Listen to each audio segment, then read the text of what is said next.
They thought he was gone forever. 12 winters had passed since the boy they cast out disappeared into the night. Nothing but a thin jacket on his back and anger in his heart. But now, as the family gathered around their long dining table, laughter echoing against marble walls, the front door creaked open, and the boy they abandoned walked back in, no longer a boy and no longer powerless. When Samuel was 16, he was told he wasn't good enough. His father had looked at him with disappointment sharper than any knife. His mother silent as stone.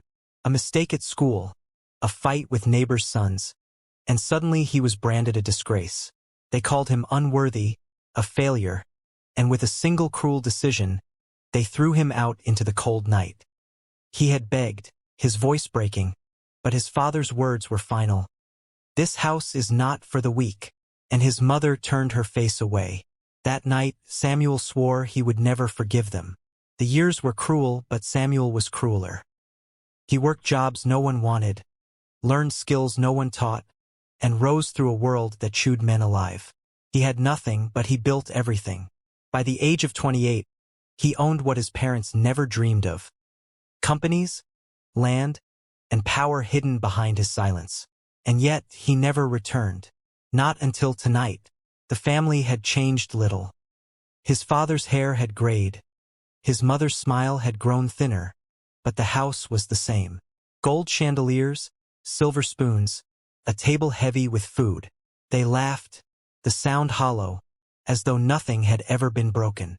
Then the door opened. A man stepped in, tall, dressed in black, his face unreadable. Beside him walked a woman, older, graceful, with the calm composure of a caretaker. A nanny. For a moment, silence filled the room. Then his mother gasped, clutching her pearls. His father's fork froze mid-air. "Samuel?" his sister whispered. He did not smile. "It's been 12 years. They stumbled over words.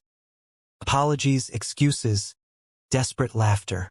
His father tried to explain, his mother tried to cry. But Samuel only listened in silence, his nanny standing beside him like a sentinel. Finally, his father forced out a laugh. "Well, you're home now. Sit, eat. All is forgiven." Samuel's eyes darkened. Forgiven. The room grew still. He reached into his coat and placed a folder on the table. Inside were deeds, contracts, documents, proof that the house, the land, and everything they thought was theirs now belonged to him.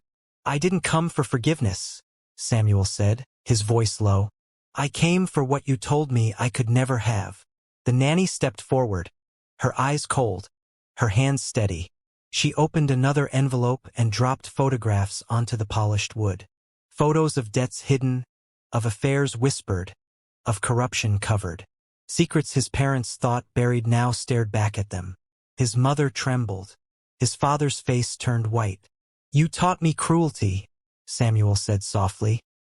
"You showed me what it meant to be unwanted. Tonight, I return the lesson." The chandelier flickered overhead as Samuel rose.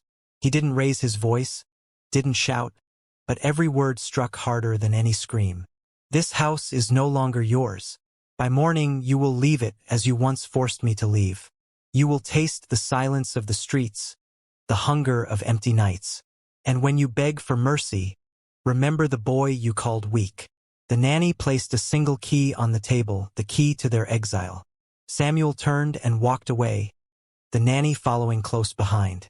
He did not look back. Behind him, his parents sat frozen, their empire collapsing in silence. For 12 years, they had lived in comfort while their son carried scars.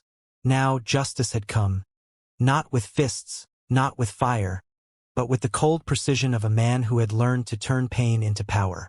As the door shut behind him, Samuel whispered to himself, not in anger, but in truth, respect isn't inherited. It's taken back.